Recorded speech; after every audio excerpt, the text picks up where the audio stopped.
we are about to introduce Mr. Master Nigel Henry. He's going to bring the heat. He has amazing wisdom to share, to empower you, to remember, for you to remember how empowered you actually are to begin with from birth. Before that, let's talk about the sponsor message. If you are an entrepreneur and influencer committed to getting your message out through a podcast, through a platform, really living your purpose in a big way, come talk to me. I am so excited to help people launch and grow their own podcast, their own platform, and really make a bigger difference in the world. Chris@beyourgps.com, or find me on social media and message me there. Looking forward to talking to you about impacting the world in a bigger way. Next up, we're going to talk about the iTunes review of the week. This week, it is by Esperant. Esperant says, I appreciate everything that is expressed and conveyed when I listen to Becoming Your Greatest Possible Self with Chris Burns. It helps me to go a step forward toward greater success and a path of enlightenment. Thank you so much, Esperant. If you want to give us a review, go to beyourgps.com/iTunes, or search Becoming Your Greatest Possible Self on the iTunes store, and you can give us a review there. Thank you so much in advance. Let us know what you love, what you want to see more of, how we can grow the show even more to serve you better. And make sure you subscribe while you're there. Looking forward to continuing an epic journey with you. Now, I'm going to introduce Nigel in just a minute here. Grab a piece of paper, grab a pen, be ready to take notes, because this is going to be the gold, the diamonds, the platinum, the most valuable raritanium that you can get your hands on. It's going to be epic. Make sure you stay tuned all the way through till the end, because you never know what one idea can transform the rest of your life. Let's introduce him and we'll bring him on. Mr. Master Nigel Henry is the #1 high performance activator in the world. He's also the creator of the powerful and potent Mastery Performance Activation System, which is designed to propagate and perpetuate his life purpose of unleashing the greatness in people. Currently, his mission is locating, activating, and unleashing 144,000 highly gifted next-generation influencers known as the Change Angels, who know in their hearts that they are now being called to make massive beneficial changes to the world. And we are blessed to have him here with us today. Master Nigel, are you ready to rock the house?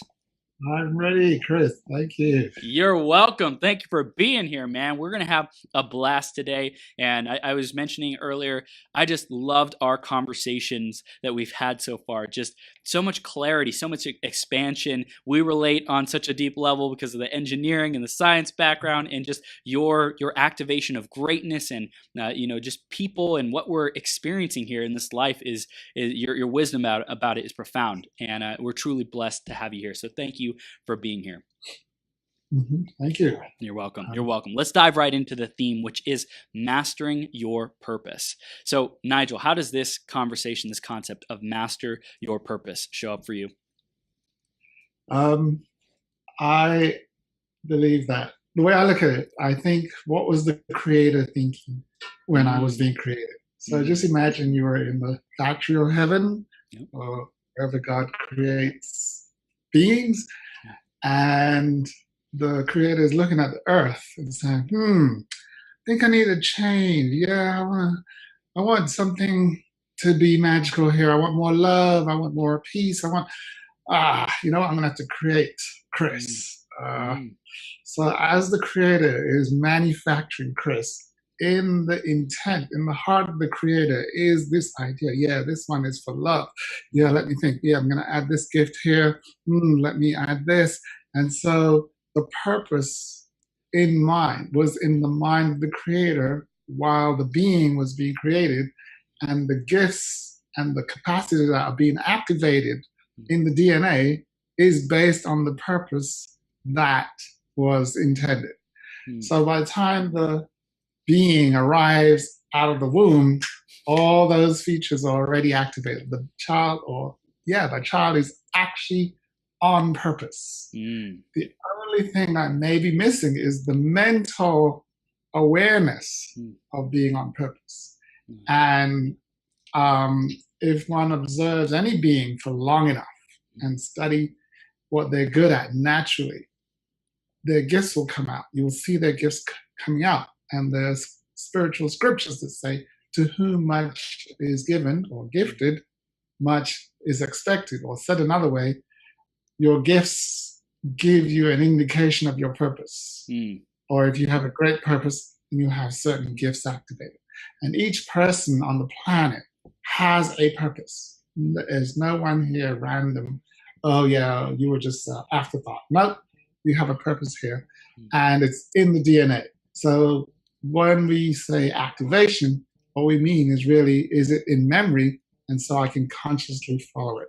I don't know if does that make sense? Totally, absolutely. So we're born with the purpose already in us. We're born with the gifts, and then it's all about learning how to relate to them, how to speak about them. It's the conscious thinking process of how do we activate them. Well, everyone's actually on purpose, but the question is, are you aware of it? So to the extent that I'm aware, then I will have choice in directing it. I read a mystic once where I think he described being on purpose as riding a horse. And so the horse is running and it's going in its direction of purpose, right? And the question is, am I riding the horse backwards, right? So if I'm riding the horse backwards, I'll discover my purpose later, right? Oh, okay, that's what it was. So people retrospectively see their purpose at the end based on the scenery that just went by.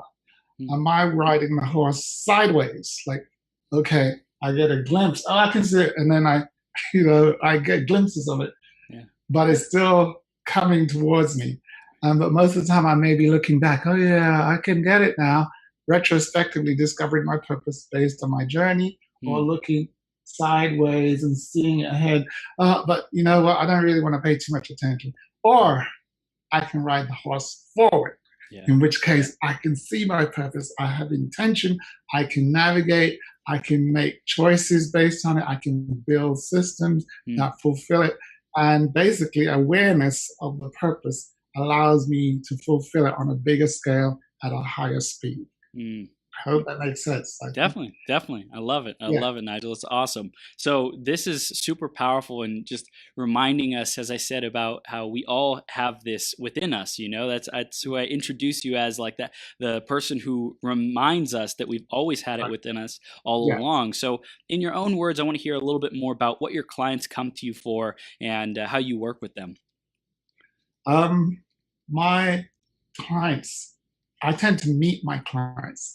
For some reason, my current mission is to find the next generation of great ones. These people are being called to change the world, and they know it. Like, they can't just do anything regular. There's something bigger calling them.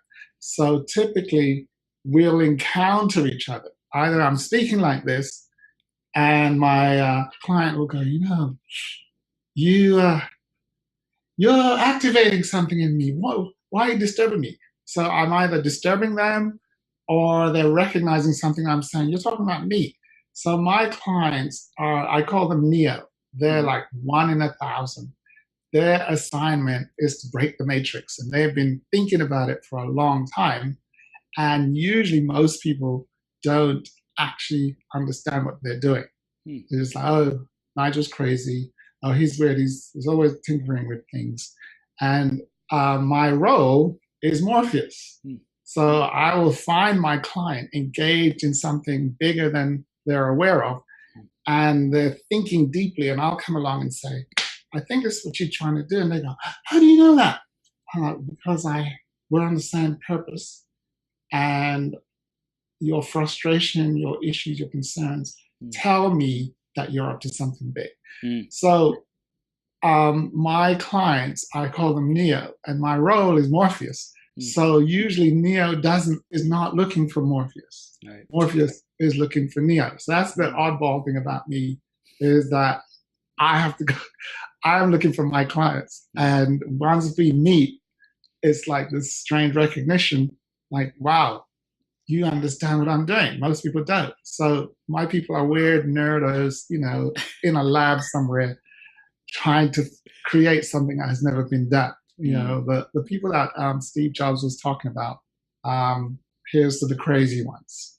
I hope that explains, but generally speaking, they're trying to change an industry, change an environment, disrupt some paradigm and make the world better in some way on a big scale. Yeah, I love it. I love it. And I love the word change angels, which we discussed about earlier. You know, it's like they're really here to be that change maker, the world changer, the global like influence, something really, really big. And I really acknowledge you for being the purpose driven person that you are, activating purpose driven people around you. It's incredible what you're doing, Nigel. So I want to go back into the journey and talk about, how did we get to where we are today? How did you evolve into this Morpheus that you are being, so to speak, today? Well, it's been a long journey, and it had two phases, 2 blocks of 20 years. So I'm in the second block, right? But the first block, I kind of grew up in the Caribbean with my grandparents, and my grandparents were very mystical. So I grew up in the Blue Mountains, and everything was interacting with nature. And then when I was about 10, I came to England, and started dealing with Western civilization, et cetera, et cetera.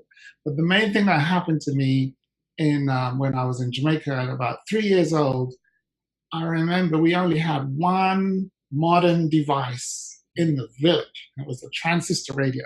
Back in those days, it was like a Sony transistor radio. I don't know if anybody knows what a transistor radio is. It was a device that you held in your hand and listened to the radio. And we listened to the BBC World Service from Jamaica. And that was like information technology at its best. And I remember I was only about 3 years old, and I got this radio and I smashed it to pieces. And my grandma was like, "What's wrong with this child?" I smashed it to pieces because in my mind, there was a man in there. And I wanted to figure out how the man got into the little pink box, right? The little radio. And clearly I didn't find the man, right? But it started me on a journey where I wanted to figure out how things worked on the inside. And when I really think back on the starting point, was that point. And since then, I ended up studying electrical and electronic engineering. And we developed like software control systems for the A320 Airbus. And then we designed the backbone of the internet when back in the 80s. And then I came to California, and we worked on all sorts of software in Silicon Valley. And then in Y2K, we fixed the Y2K bug. And just then, that was a turning point, the end of the 20. I remember fixing this bug and thinking, yeah, I fixed another system. And I heard a spiritual voice, my voice, that said to me, "Nigel, well done. You fixed the bug in the computer. Now I'd like you to fix the bug in the humans." I'm like, "What?" "Go debug the humans." I'm like, that's interesting. So that was in Y2K 2000.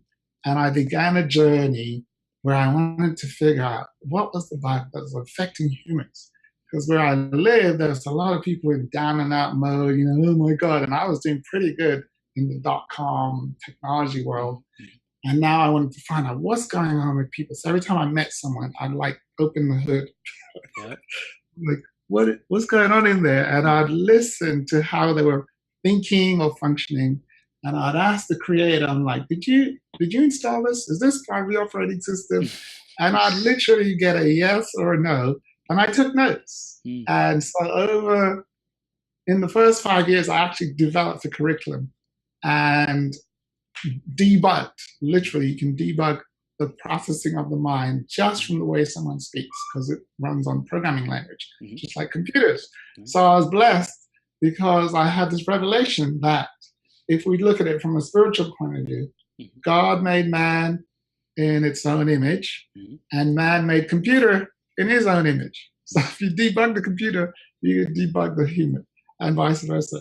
So that's been my journey. And over time, I basically found that if you clear the human mind, or just the human being, of the bugs in the software and the hardware, the temple and the mind and the emotions, what remains is a masterpiece, literally.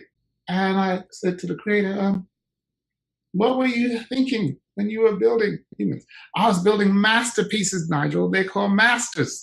And the word master means the original version from which others are replicated. It's the blueprint that you use to copy other things. And so a human being is fundamentally a master, the highest and best version of creation that there is. And we are designed to replicate. So my curriculum literally sees everybody as the master, and everything else is a downgrade from that master, meaning we have forgotten how brilliant we are. And the nature, the fundamental essence of a master is the replica of its creator, which is greatness. So fundamentally, we are great. And we are highest and the best version that there is. And once again, depending on how aware we are of this, will depend on what level we function at. So we can see that there's this distinction now called the master, which is who we are, and mastery, which is the level at which we perform. So my journey over 20 years, I've just been applying it to different circumstances, from my community to organizations, to professional services, to government institutions. And around 2015, I had the awareness that there's a special group of people, the ones I described, the Neos, the change angels, who have who provide the maximum benefit. Like when they apply these principles, they have the biggest impact. So when they're called, they're like the catalyst in the human spectrum of people. The change angels are like the catalyst. When you're amongst one of them, they cause you to be great. They set the bar. They're like the Rolls Royce of human beings. And there are many who are called to this level. And what I found is many are also hiding from this level, or have not surrendered to that level of greatness that they are. So that's my current mission and work, is to find those people and help them to surrender to their greatness. I love it. I love it. It's so powerful. And I love the aspect of surrendering, because it's really acknowledging something bigger than us. Yeah. You know, it's like really giving our control up and the attachment to control, so to speak, and being willing to say, okay, there's something bigger. I trust the divine guidance. I trust the flow. I'm going to show up and just do my best and focus on being my best just in every single moment. Well, that's a very interesting observation and idea. What I've seen is that when I examine human beings under a microscope, it turns out that we are consciously holding back. Greatness is humongous, right? Like if you imagine we're built in the image of our creator, there is no limit to human beings. So to be incarnated in this life is to dumb it down, is to contain it, is to limit it. And to live on earth is to be limited. So, and we had to forget that we're infinite. We have to forget that we're spirit in order to maintain this limited view. So the term activation is really about becoming aware of your true identity. Oh, wait a minute. I'm not really limited. I'm actually great, but I'm pretending to be small. So I think where I may sound different to most people, I don't think we're becoming great. We're not becoming the best version of ourselves. You're looking at the best version of ourselves. What we've got to do is stop trying to limit it. That's what surrender is, when you just give it up and just let it out, right? So the verb that I prefer is allow. Allow your greatness out. And it turns out as we go deeper into mastery and personal growth and development, that's the verb that takes over. It's not try harder, it's not work harder, it's surrender. It's okay, I release the force that I'm applying to keep myself in a box and allow as much greatness out as possible. And it turns out that most of that container is actually using the power of the mind. The mind's, most of its power is actually using it to contain itself, to contain the spirit that's within us. And so that's why the word surrender is much better, because when you surrender, you let go of all thoughts and limitations and concerns, and you just allow it to be. And there is no limit to this amount of greatness. So yeah, it's a slight paradigm shift, but it works. Yeah, that makes sense. I love it. I love it. So that's a shift that we can make, is to allow our greatness to be reveal itself, to expand, to reveal itself. I love that, to reveal and to reaffirm that, recreate that every day. Exactly. Which requires a shift in the way there's certain. So in my work, what I actually do is remove stuff. It's like literally remove words. For example, becoming, becoming your greatest self, right? That presumes that we're not, right? Yeah. So what I have to say, no. This is the greatest self. Yeah. And I'm going to release everything that affirms that I'm not. You see? So in the world of mastery, as soon as I meet someone, I say, hey, Master Chris, a great one. And you're like, well, I'm trying, Nigel, I'm getting there. I'm like, no. You are there. You're just talking funny. You see? Yeah. Your language is not affirming the truth. And so we don't tolerate any kind of becoming conversation.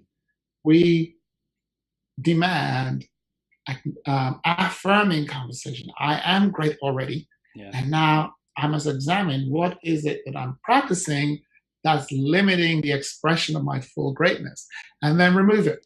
Right? So delete that. And then it's a constant unfolding, a peeling away of layers. I think there's a story about the Golden Buddha. I don't know if you've heard that one. But basically, this village had this pile of mud in this village, and everybody just walked by, and they're like, yeah, there's a mound of dirt over there. And then one day, somebody noticed a shining thing coming out of it. And they were like, oh, look, there's a light coming out of the dirt. And then they started chipping away, and it turns out to be a golden statue of the Buddha. And the more they removed these layers of dirt, is the clearer it was who they're dealing with. So it's the same for human beings. We're just gold, diamond, the best thing on the planet, but it's covered over with layers and layers and layers of pot that can be so thick that no light is coming out at all. And with the kind of work that you're doing, Chris, and all the change angel coaches, personal development, we're chipping away at that layer. And at some point, not only do we shine light, but we see light coming in. And that's where I see the journey is a systematic process of chipping away at the thing that's covering over the greatness. I love this. So I think we've gotten a good overview of where we're at, kind of what is this process. And I love how everything is in the now. It's not in the future, which doesn't exist, right? In the past is gone. It doesn't exist. All there is the now. So the language of now is the most resourceful, powerful creation language that we can use. And it's anything other than the now language is faulty language. Well, let's just say when I was given my assignment was to debug the human being, right? And my background is software engineer. So just before we put out any software out into the public, we had to test it and debug it. And that means remove any piece of programming language that was not intended to be there. So I'm thinking, well, what's the bug in the human being? And I'd like to reveal that I found it. It's actually a word.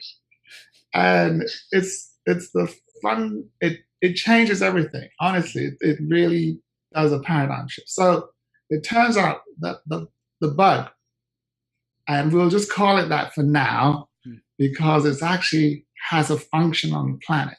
The bug is a single word, and that word is N-O-T, not. And that word is so powerful that it's invisible to the human mind and the eyes and the ears. So it will be interesting to listen or just to play back any interview that's been going on and notice how many times somebody says the word not. And it turns out this word N-O-T is the root of all limitations. And it is the word that creates the illusion of time. It also removes the awareness of choice. For example, when I was debugging the humans, when I was debugging people, one of the words that they never said is, I choose. I'm choosing to go here. They'll say, I have to go here. Nigel, you don't understand. So I'm like, the antidote to any limitation is choice, actually. But the word never came out their mouth. And what came out was derivatives of the word not. For example, the word can't is two words, can and not. The word don't is two words, do and not, right? The word trying is a weird word. It actually has no meaning whatsoever to the mind. The software, the processor doesn't know what to do with it. So it just creates stress. So it turns out that the word not is like a mischievous word that creates illusion of limitations in the mind. And whatever the mind is thinking, it manifests. So that's why people are always talking about what they can't do and limitations. And most of the personal development industry is about overcoming limitations and concerns. And really, they're actually caused by a single word. So in my practice, we just train people to spot that word and remove it, and their mind just goes into the present immediately. And the antidote to the word not is actually the word now, N-O-W. Literally. Sometimes I wonder if somebody actually made a typo in the language, right? So any statement that has a limitation, if you just substitute the word not with the word now, everything makes sense. And you become in the present tense, and the mind just works in an affirmative way. So I'm curious, when I'm sure you've gotten the question of like, how can I affirm that I have, let's say, 5 new clients and I want it in 30 days. How do I say that I have it now? And doesn't the machinery get in the way and doubt it and sabotage or different things like that? Now, that's a great question, and I wish I had a diagram, but there's an answer to it, and I'm going to attempt to transfer it visually in words. Perfect. So human beings are intended to manifest. That's it. We just manifest intentions. So everything starts off as an image in the mind, and through either actions or words or both, it turns into reality. Yes? Yep. Intent. Performance is actually words and action together. I'm saying something and I'm doing. See, I'm performing right now. See, I'm rapping and I'm moving my body. So that's the definition of performance. Voice and action together produces manifestation, right? Manifestation means reality. But before something is real in 3D, it was here in mental space. And the way that the mind works, it sees it as if it is. You with me? So Yes. in my mind, I'm going to say, yes, of course, I now have 1,000 clients. I do. I now have it. And that has to be so crystal clear in my mind that my body actually believes it. Oh, yeah, man, I feel it. Woo, yes. And so now, because in my mind, all things are real in my mind, I can see it and feel it, and get excited about it before it even manifests. And because I'm already living in that world, then it will drive my actions, and my actions will occur until it's real, So I hold it here. Whatever the mind can conceive, it must achieve, right? The achieve thing is the mind converting something into 3 dimension.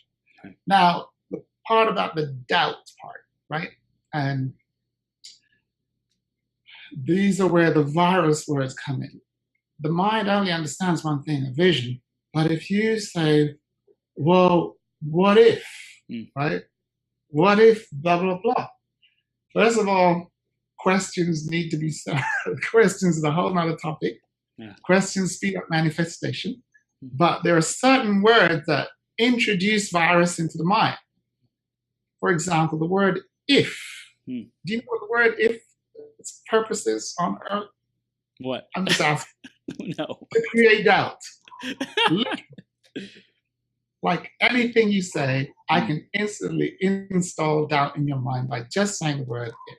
So, for example, let's do an experiment where you just say, affirm something. Just affirm any outcome you like. Okay. Today, the sky is blue. If.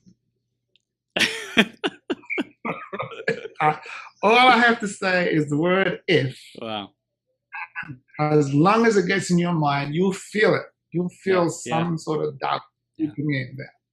Now, since that word, that 2-letter word is so potent, what it does is like you just injected a bug into your processor.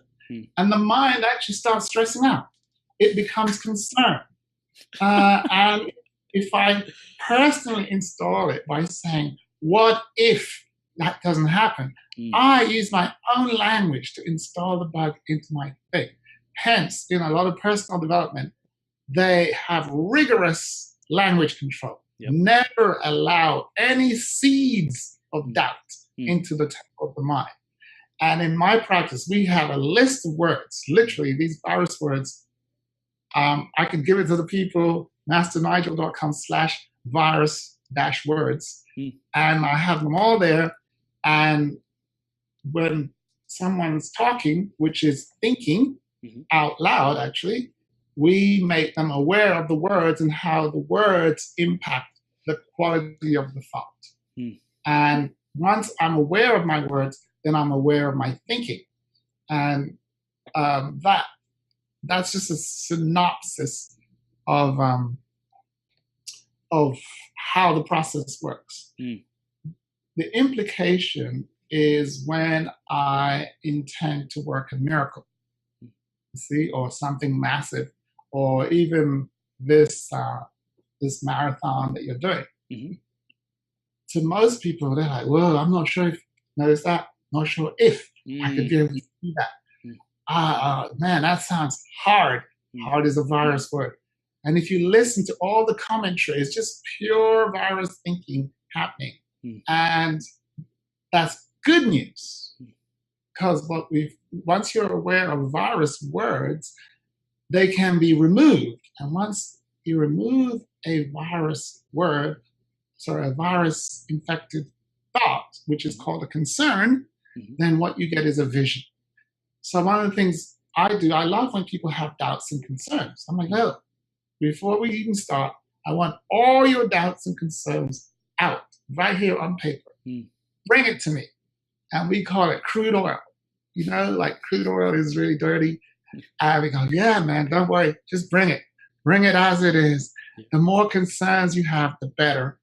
And then we go, now let's clean this up, debug it, clean out the virus. And when you debug a concern, what remains is a vision or a powerful intention. And then to bring that intention into reality, we have to ask powerful questions. That's the other discipline. Questions determine the speed of manifestation. I could go on. You're going great. Let's keep going with that. Questions determine the speed of manifestation. What are most people missing with their questions? Well, first of all, that's what we call a mastery distinction. My questions, or the type of questions, determine the speed at which my intentions are manifested in reality. Okay? So that's just how manifestation works using the mind. We have a thought. And it would be good to use something that the audience can relate to. Okay. But let's talk about your current mission marathon. Okay. What if I had just met you today? What would you say the intention is? The intention is to help everyone who tunes in to become their greatest possible self and get worthy messages out to the world. Right. Notice that's a very clear intent, and there are no virus in it. No virus words. There's no nots, ifs, or buts. So first thing, we must get the vision very clear. Now, the word "to," by the way, is a virus word. Now, let me rephrase that for you so you can feel the power of it. Yeah. It is now, what day is it? March 22nd. Yes.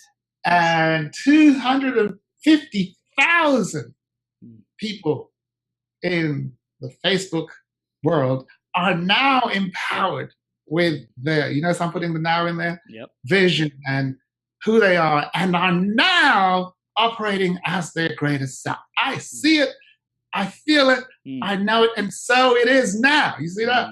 Everything was just declared as if there was no time. And it's so powerful that it went in everybody's mind. They're like, whoa, is he saying it's real now? And as far as the it is, yes, it is. Right. It's happening now. And they're like, but he's a woo-woo guy. Right. He just talks like he thinks that if he talks, it will just appear out of thin air. No. In all manifesting, especially in engineering, we design it the way it is going to be. So if you look at an architectural drawing, you can see the finished building to the letter, and it's just on paper. So it's not woo-woo, it's engineering. We start off with vision. I love it. Does that make sense? It has to be designed first, and design happens up here. And you can see your design if you write it down on paper, otherwise known as a drawing, right? An image, or on a wall. We just put an image and we see what our mind is thinking. And we hold it steady. And as far as I'm concerned, this is real. And we put a date when it's real. And then the next phase in the construction is to bring the drawings into 3 dimension. And the thing that moves an idea into 3D is questions. Literally, questions. So let's pretend we're at the beginning of this intention, right, of your mission. What would be the first question that comes to mind? And by the way, the bigger it is, the better. Your vision has to be humongous so that it's beyond anything the mind has ever thought of. That's why if you look at all of downtown New York, any city, the towers, man, are humongous to buy. Like, the greater it is, the more serious the question has to be. So yours is huge, right? Yeah. Like, who's out of a 12-hour marathon, man? This is ridiculous. Good. So, let's do it. So a question, could a question be, what is it like now that every country in the world is tuning in to becoming your greatest possible self, 12-hour marathon? All right, good. And ask me another question. Not me, but just your mind actually, when we say thinking, when the mind is thinking, what it's actually doing is asking a question. And it's really asking a question about manifesting this thing that it's holding. That's all the mind's job is, apart from the subconscious functions that take care of the hardware, the body. Its job, when the hardware is okay, meaning the temple, it's like, okay, we got to make something real now. We got to change the world with a vision, right? So you have a vision of this marathon that's having this impact, and now the mind starts to think, and it pops out a question. What does it look like? Right? Now, close inspection reveals that there are 4 main types of questions that affect manifestation, and depend on which one I habitually use will determine the speed at which that intention is made real. right? Depend on which of those questions my brain is processing the most will determine how fast I manifest. And there's a hierarchy of questions, believe it or not. There's a hierarchy of questions. And on my website, massernigel.com/questions, I list them out.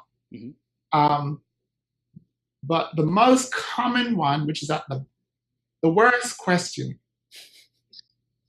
well, it's not the worst. It has the most limiting impact. It will slow down the manifestation, is the why question.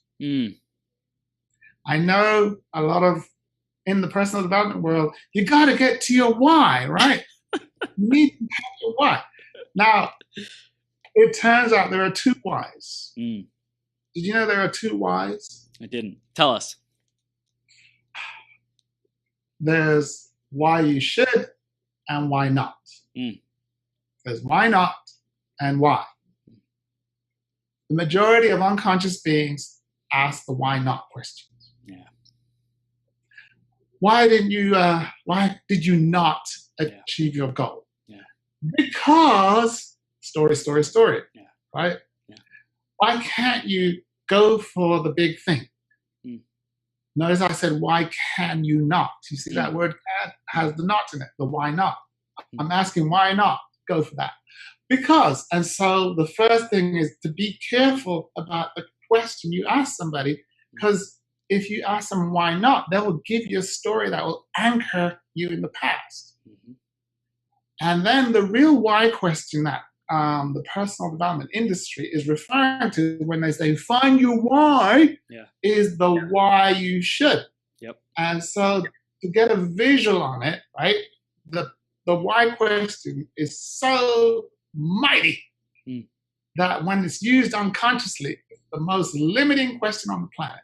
And when it's used consciously, it is one of the most empowering questions on the planet. Thus, the why question is called the devil's question. It's very mischievous because with a subtle shift, you can lock down someone in limitations or you can lock them forward into vision. So the visual I use to help to convey what the power of the why question is an anchor. Remember the anchor in a ship?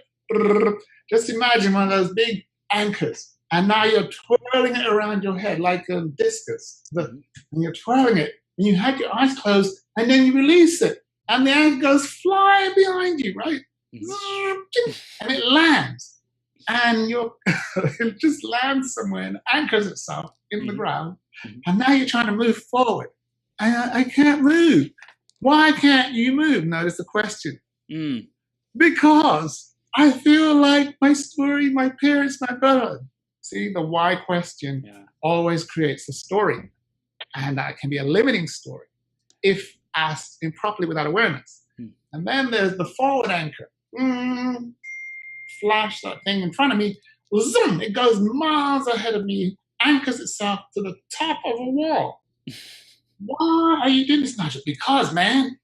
And I'm pulling on that anchor. I got to do this. This thing is going to change the world. You see, the anchor is now something I'm using to pull me forward. That's the forward why, and the reverse why will hold you back. So that's why we listen. If most people are not qualified to use the why question, so don't ask why, right? Because you're gonna mess up unless you're under the supervision of a coach or a conscious master. This is where Morpheus comes in. You gotta have consciousness with all the words coming out the mouth. All right, so that's the bottom of the pyramid, the why question. And anyone who uses that without awareness ends up being stuck in their life. And we think that we're telling a story, but what we're really doing is answering a question in the mind. Why am I? So if someone literally tells a story, you can reverse engineer and say they just ask themselves, why not? So we reverse engineer everything. We don't listen to stories, we derive questions. So above the why question, the next better question is the ubiquitous how. Have you noticed in the personal development space, which question is on the front of most books on the planet? How to. How to win friends and influence people. How are we going to do that? So Nigel, remember your declaration was so powerful. We're going to have X amount of people at this time. And then they go, how are we going to do that, Chris? How's that going to happen? Right? And people could be there all day. And the trouble with the how question, the solution always involves labor, physical work. So there's a class of people on the planet who pride themselves in know-how, man. I know how to swing a hammer. I know how to build a building. I know how to wire, do internet marketing. I know how. The how question causes labor to be done. And you get paid by your ability to do work. We call them the working class. I'm a know-how guy. You notice the mind? And this thing is so deep, but it has applications in all human affairs. Yeah. So the majority of people on the planet who are in survival, whenever they have an intention, a massive intention, intent to make real, their first question they ask is how to. And Google obliges by telling you how to. You can find out how to do anything by going to YouTube. So they learn how to do it. Like, I don't want to learn how to do internet marketing, actually. I would like marketing done, but I don't want to know how, you see? So, but there are people who want to know how, and they love telling you, I know how to do that, the how question. So the next question, so we don't recommend that. For high performance, we do not recommend why or how. Okay? Don't ask that question. So usually people, so Nigel, how does your program work? It's very annoying. I decline to answer that question. Do you have any other question that doesn't start with how, right? This forces them to go to the next level. There are 2 more levels. The next level of question, which is yours, Chris, you like this question, and it's called the what question. Yep. Right? So you have remember I tested you? Man, you have this massive vision, you can feel it, and then your first question is, what? I think you ask a what question, like, what does it look like? Yeah, what is it like? So so the what question is for visioning. Visionaries love that question. Visionaries are leaders. That's their question. So now you can see the role of leader and worker, right? Okay, guys, this is what we're gonna do. Did you hear that thing? What's the plan? What's next? What's going on here? What? Right? And then I know how it happened. Who wants it? Right? So the visionary lays out. So typically in the real world, professional services, doctors, lawyers, accountants, they all specialize in the what. They know what to do. Okay. The labor classes, working class, know how to do things. And typically the know-how people work for the know-whats. You see? So it's a way of thinking. And you have to spend more time in academia learning about the language of medicine. What does this do? What does that do? You may never do it again. You need to know what's going on. And above all that, my favorite question, which is highly recommended, and it causes, by the way, the why question causes things never to happen when used unconsciously. The how questions make things happen steadily. Like people who are thinking in how mode usually have a JOB, and they have income never changes over time because it's flat. And then people who do what are usually entrepreneurs and leaders, their income increases linearly. The question that's superior to them all and takes you to the spiritual realm and makes things manifest exponentially without any work. Can you guess? I've been thinking about it. I'm like, what is it? There it is. You're just asking what again. You see, your brain is permanently wired to the what, which is a great question. It's number 2 on the list. But there's a number 1. And only 1% of the population actually use this question, even though it's in the vocabulary. And the great ones, these are the people that I work with. This is their question. So see if you can guess it. And anyone in the audience can guess it. Because this is deep. I mean, and it's known.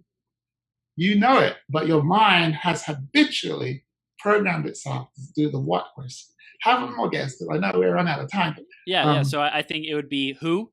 The who question? Correct. Yeah. The who question. The who question brings intentions into reality exponentially. So if I was an architect, I could go, well, what's the plan? What's the and how are we going to do that? Or I could say, who knows how to do that? Yeah. And when you think in who mode now, you find people who have that gift or who have that purpose. And that's how the universe works. That's how human beings achieve things. Each person has a purpose, and we can identify our purpose by who we are. I am the love God. So the planet needs, I see the planet with love everywhere. Who that is, right? Oh, that'd be me. I'm the love guy, right? And the love guy shows up. So what I recommend is people shifting from talking about why they do what they do, how they do what they do, what they do, to who they are. Right? Who are you? I'm the angel of love. I'm the angel of peace. I'm the angel of this. I'm the master of that.